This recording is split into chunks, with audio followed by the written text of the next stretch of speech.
Strange Behavior, or Communion Wine and Mud by Galen T. When I came into AA, I was not sure I was an alcoholic in full standing.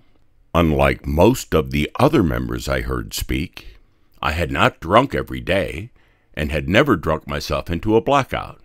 Plus, I was a man of the cloth with extensive religious and spiritual training. The Lutheran Church at which I was minister was built in 1870. The ground floor was a crude basement, but the second floor, where the congregation worshipped, was a lovely, commodious nave with dark wooden pews set off by a frayed red carpet. Upon entering the church at the front, opposite end from the altar, the arriving worshiper stepped into the narrow narthex that ran the width of the building, but was only 8 feet deep, between the outer door and the wood-paneled wall separating it from the worship area. This narrow space was where the cross-bearer, acolytes, and choir jammed together before we all processed into the church to the opening hymn. The crucifer led the way, with me bringing up the rear at the tail end of the choir. During this, my 8th year as pastor of the congregation, I had a frequent pre-worship routine. At 7 minutes to 11, I trudged up the spiral staircase connecting the basement with the church proper and entered the narthex. I threaded my way through the assembled bustle and chatter, greeting choir members adjusting their robes, but focused on getting to the small pentangle room at the other side. I entered the claustrophobic enclosure for the ostensible purpose of giving myself a few moments of private prayer before leading worship. But I was really after the communion wine, stored in the bottom of an elegant pine cabinet opposite the door, a door which lamentably lacked a lock. By this time, I was already soused. I had taken 2 hearty gulps of vodka 3 hours earlier before leaving the church-owned parsonage for the 8:15 service. Between the 2 services, we held Sunday school, and I taught the 7th and 8th grade confirmation class in the finished basement of the parsonage. Before beginning class, I visited the bathroom upstairs and took more gulps from the pint bottle I stored in my office file cabinet. After class, as the kids walked the couple 100 yards back to the church, I took another couple swigs, leaving a third of the pint in the bottle. But, despite this early morning drinking, I often felt insufficiently buzzed for the second service of the day, and, with several minutes to showtime, headed for the room off the narthex. When I closed the door on the pentagonal room, I anchored my left foot at the bottom of the door to prevent intrusions and stretched across to the cabinet. In a flurry of hurried moves, I opened the cabinet door, grabbed the god-awful Manischewitz Concord grape wine, took 2 huge swigs, twisted the cap back on, and shoved the bottle back in place. I then straightened myself, tossed 2 or 3 certs into my mouth, followed by a piece of peppermint gum, straightened my ministerial regalia, and re-entered the narthex, properly prepared to lead my congregation in worship. It did not occur to me that there was anything strange or spiritually askew about this behavior, nor did I seriously consider that my left foot was a meager defense against discovery and humiliation. After I had been in AA several months, I shared the doubts I had about my alcoholic credentials with another member. I told him that I never drank 7 days a week, maybe 5 at the end, and that seldom drank more than a pint of vodka in a single day. No DWIs, no blackouts, no vomiting, no illicit drugs. This man knew my story and looked at me quizzically. Just think about what you did when you were drinking. That might help you out. It did, and shortly after this exchange, I wrote down examples of what I did, of how I behaved, of how estranged I was from reality and a healthy sense of self-preservation. My raids on the communion wine came vividly to mind, as did a muddy night during the same period. I was out late, making pastoral calls on parishioners. Between each visit, I swilled away at the vodka bottle I kept in the glove compartment. When I emerged from my last visit after 10:30, I was weary from booze and a long workday and headed for home.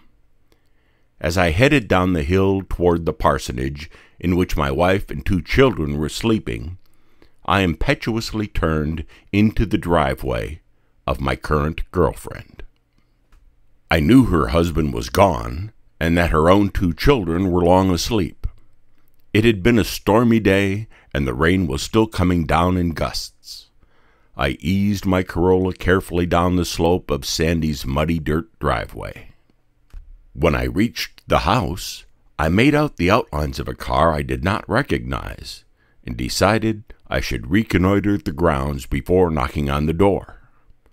I lumbered awkwardly out of the car into the deluge. Although dressed in my black clerical suit with its virginal white collar, I left my umbrella behind. After several steps, I was drenched, and my wingtip shoes were slathered in mud. But I persevered and maneuvered my way cautiously around to the rear of the house, where a large picture window looked into the living room. The back of the family couch rested against the inside windowsill, and looking in, I saw 2 heads, close together, facing away from the window. One was my paramour, and the other was my best friend in the congregation, and, like me, married. The 2 of them snuggling, it was obvious. I was seized by a combination of rage and moral indignation, and my vodka-saturated mind moved immediately to options for retribution.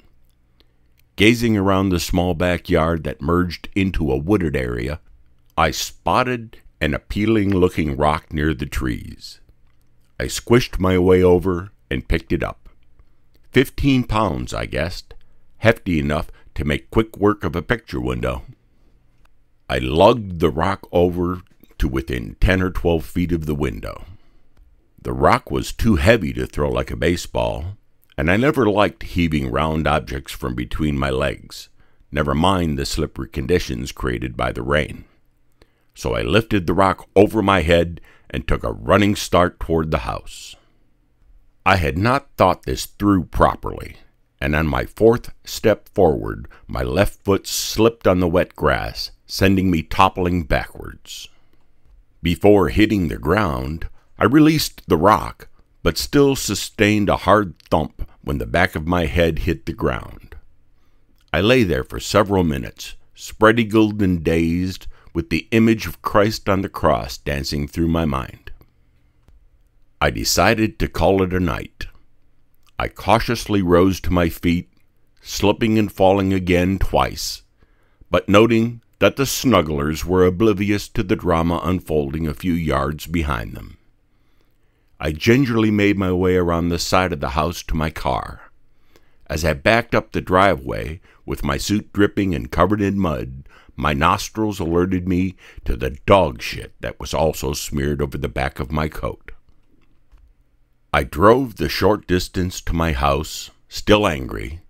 I didn't reflect, either then or later, on my hypocrisy, never mind my own departure from the ministerial vows I had taken 8 years ago, and, typically, no risk assessment.